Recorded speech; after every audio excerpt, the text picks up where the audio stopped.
My name's Myra. I'm 20 years old. So I live in San Marcos, Texas, and it's a really small town. I just pretty much gotta walk down here at 3 and just wait for them. Growing up, I had really big dreams for myself.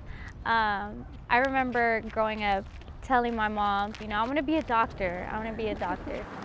Yep, that's the best. I was not the kind of kid that people would think that would get pregnant at 13. Hi, Mama!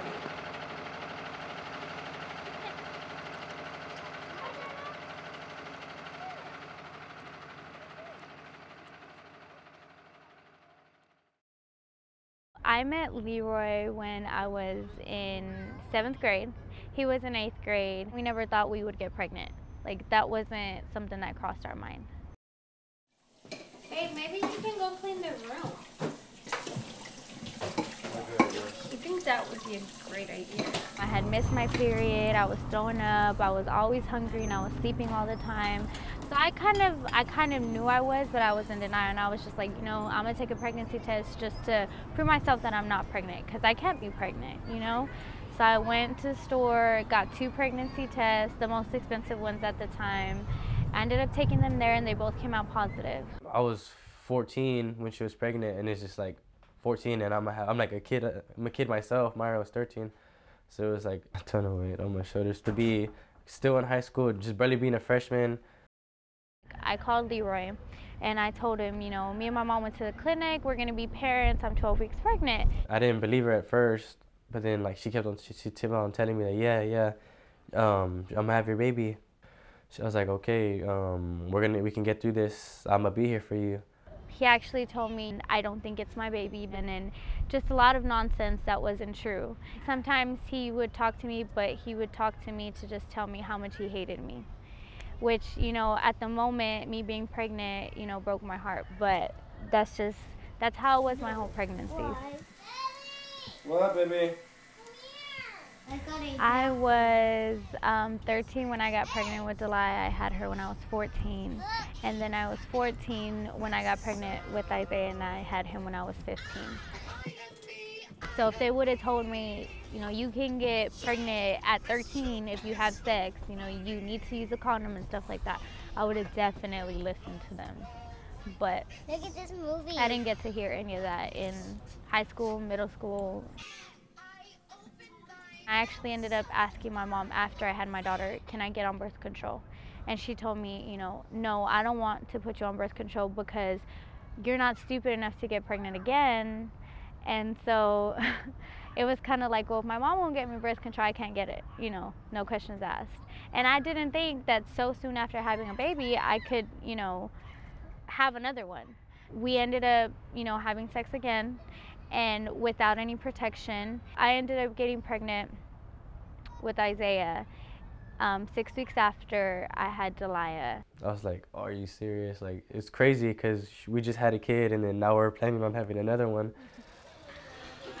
There. Uh-huh. There, Mama. Yeah, here.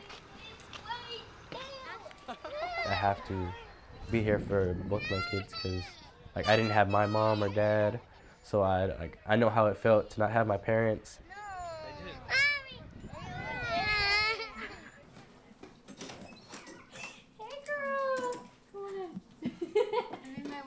Eva is one of my really good friends. I actually only met her in the summer. Oh, she wants to see Chispita? You want to see the dog? And me and her got really, really close. She has a baby as well. I'm very happy I found her, and I think we're going to be friends for a very, very long time. How did we meet? We met in different ways. Yeah. MySpace had something to do with it. Yeah. Right? Yeah, MySpace a little bit. We added each other. Yeah. And then I got invited to her kid's party. Eva, she wants another one. I think us having kids plays a big part in us being friends, just because if she calls and she's like, oh, I can't make it tonight, I understand. You Or if know? we're out in public and one of them are throwing fits, we understand. Yeah. We're not embarrassed because, you know, our kids do it too. Yeah. Thank you. It is hard to maintain friendships with people that don't have kids because in a way they don't understand things, and sometimes like they're not as mature also. Most of my friends didn't have kids, so I lost like a lot of friends. I think having friends while you're a teen parent, yeah, it's hard, but it's important because you need somebody to vent. Like sometimes we'll just call each other and just be like, girl, let me tell you what happened today. Ooh, she said stop. I think at the beginning, knowing that I was pregnant, I think there was a lot of judging happening. But then after that, everyone started getting pregnant, so it was more like a trend going around. It was like kind of like a disease, like everyone started getting pregnant. I guess it's the cycle, you know. Mom gets pregnant young, and the girl gets pregnant young, and yeah. Was your mom a teen parent? My mom was a teen parent. It is like a cycle. It is. My mom is a teen parent, I'm a teen parent, and my sister is a teen parent. We have to do something to break that cycle. It's up to policymakers, educators, public health people to break that cycle. It's not going to be broken by itself.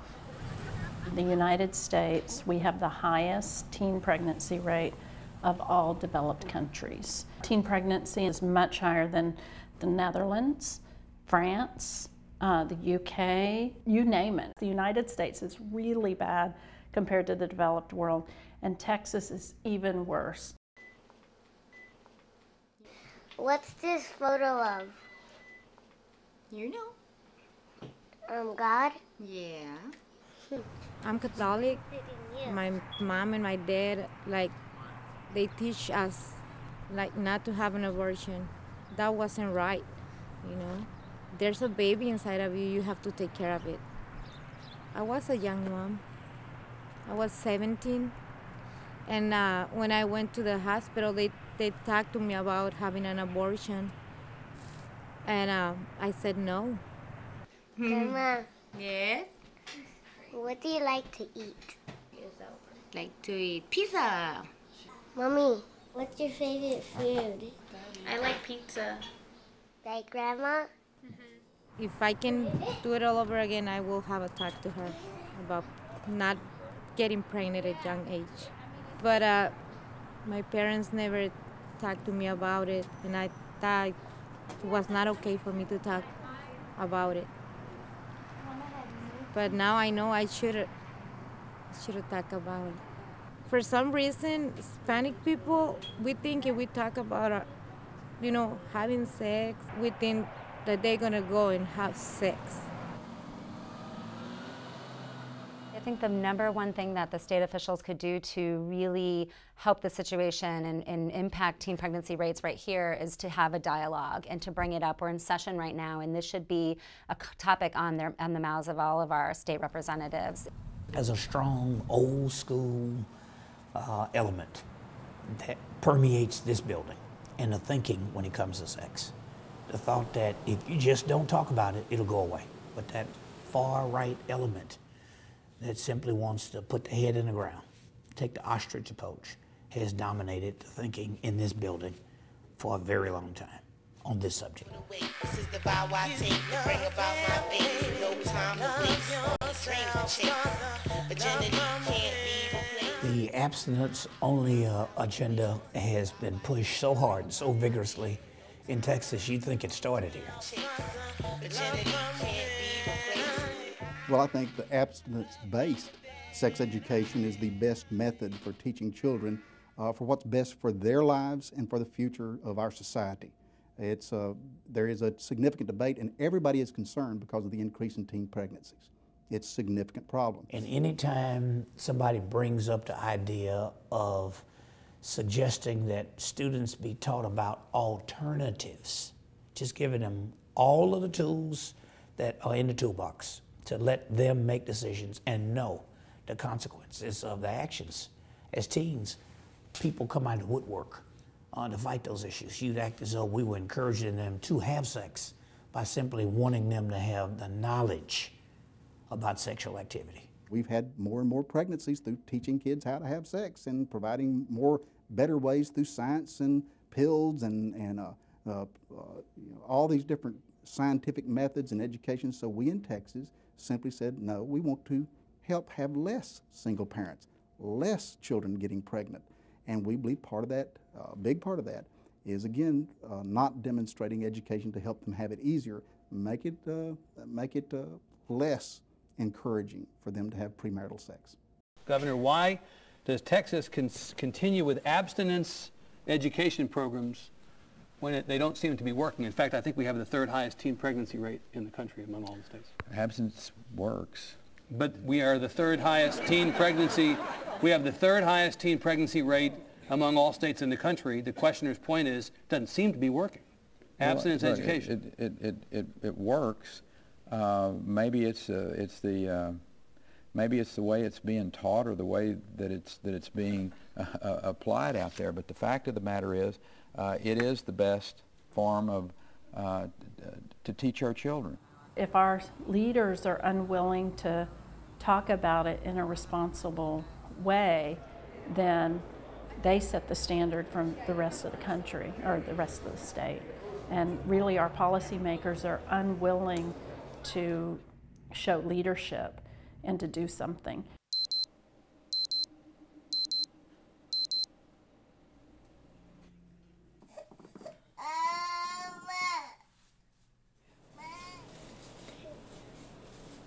I'm 17 years old. I got pregnant when I was 14, and then a month later I turned 15. It's 7 o'clock and I'm taking Serenity to her dad's house so I can go to work. I do this every time I go to work.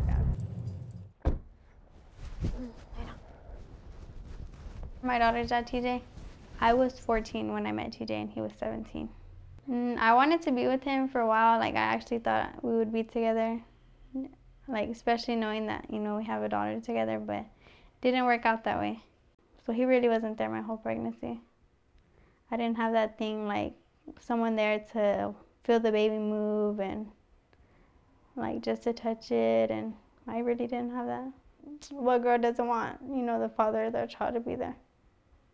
And that's why I guess that it hurts so much, because just knowing that he wasn't there, he'd rather be with other girls than, you know, the mother of his child, or even be there.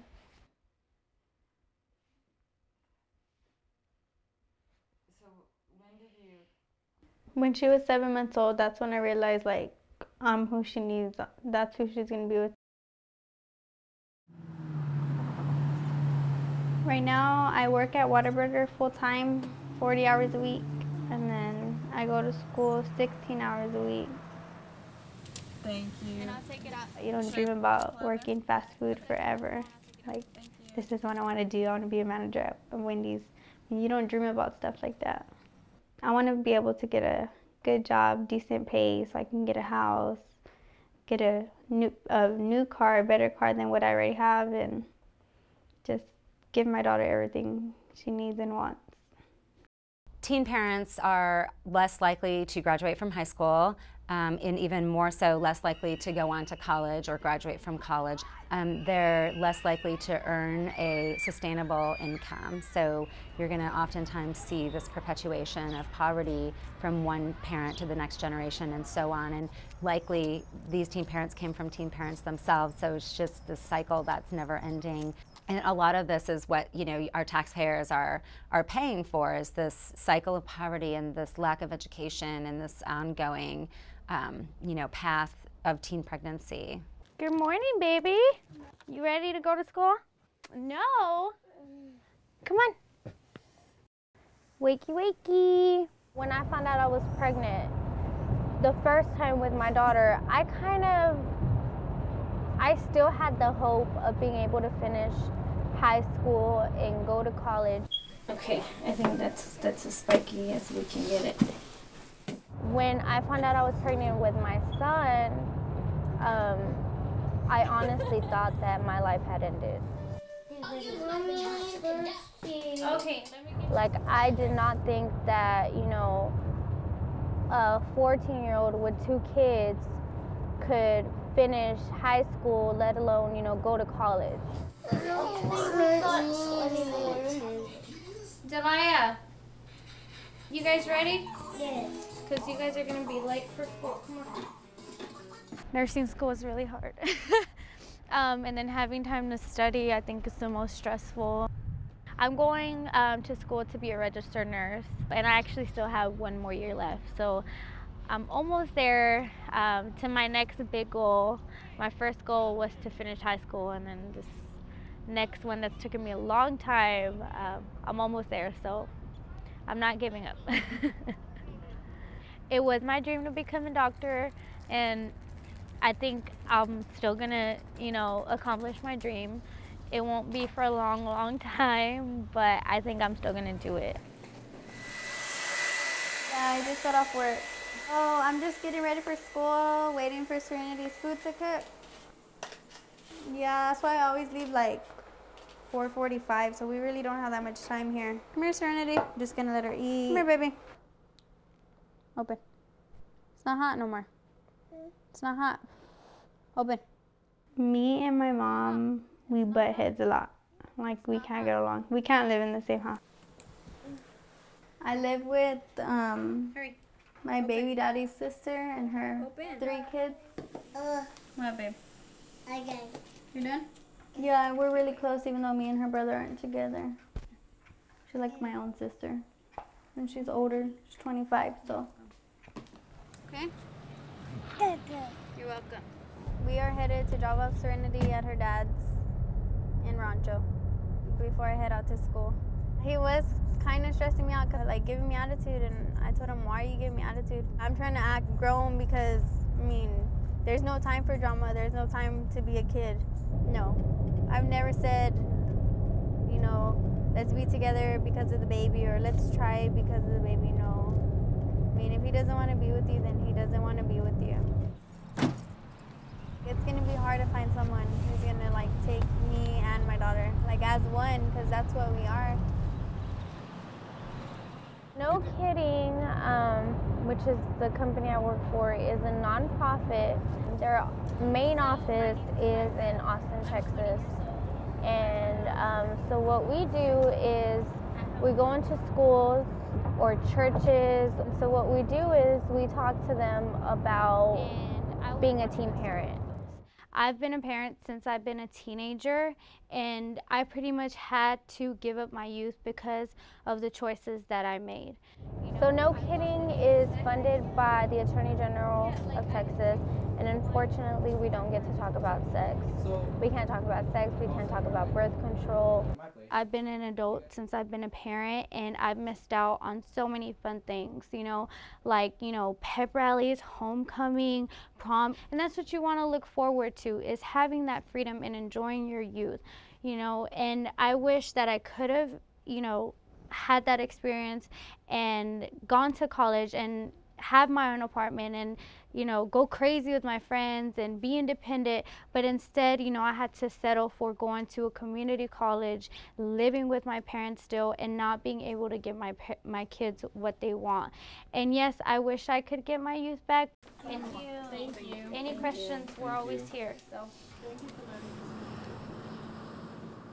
Teen pregnancy has become more and more of an issue here in Central Texas, particularly Austin, as we see the demographics changing or growing in terms of the Hispanic population. There's no real answer as to why the teen pregnancy rates are higher in the Hispanic population. They don't have the family structure that's very supportive of seeking out services and accessing contraception. It's kind of considered a taboo in the family. And if we all got on board to do what works, then in 10 or 15 years, we could have a rate that could be cut in half. So I'd like to see access to contraception. I'd like to see an effective program in every middle school and every high school. So if these things that work are not implemented in the state of Texas, then it's estimated, because of our growing Hispanic population and the really high teen birth rate there, we are going to have even a much greater epidemic, and it actually can threaten to break our whole public health system if we don't do something about it in Texas. In 10 years, I see me and Serenity having our house. I see us being really close. I don't know why, I just see me and her being so close. And I want to put her in either sports or cheerleading, something. outgoing like that. And I see me working like an 8 to 5 job, her in daycare or school, and then coming home and just being a regular family. Even though there's no dad there, I mean, we can still be a family, just me and her.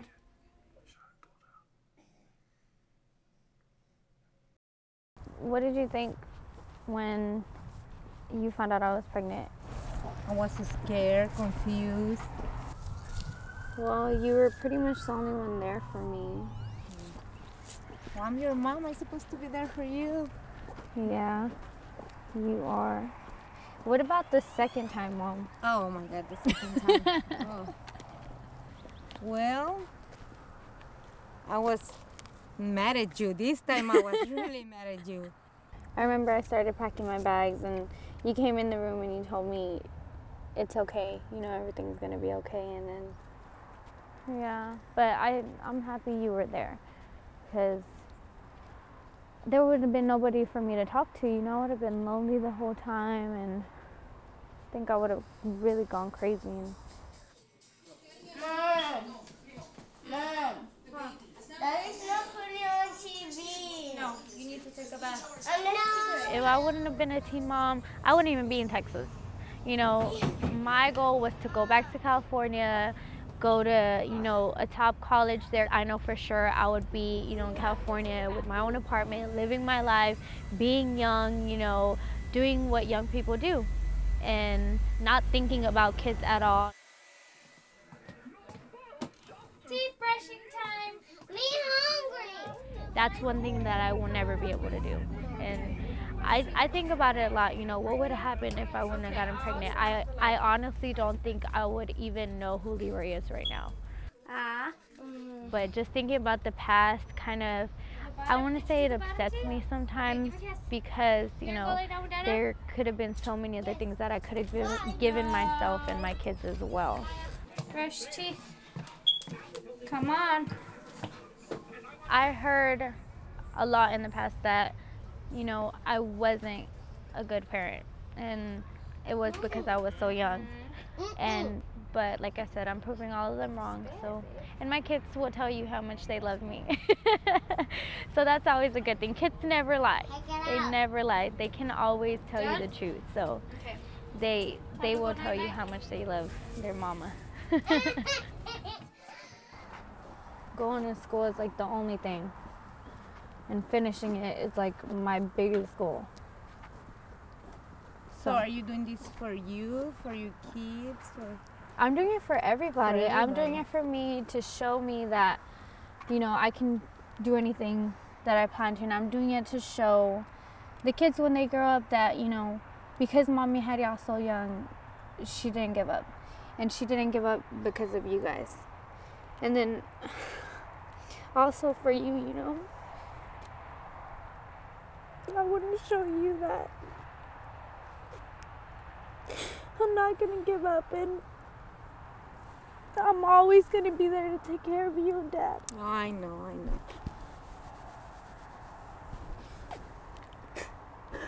You guys did raise me right, and just because I had my kids young, you know, it doesn't mean that you guys were bad parents. It's just, we didn't talk about everything, but I'm gonna get there, and they're gonna be proud of me. I am already proud of you. But the kids are gonna be proud of me. Oh yeah, they are. They are gonna be proud of you.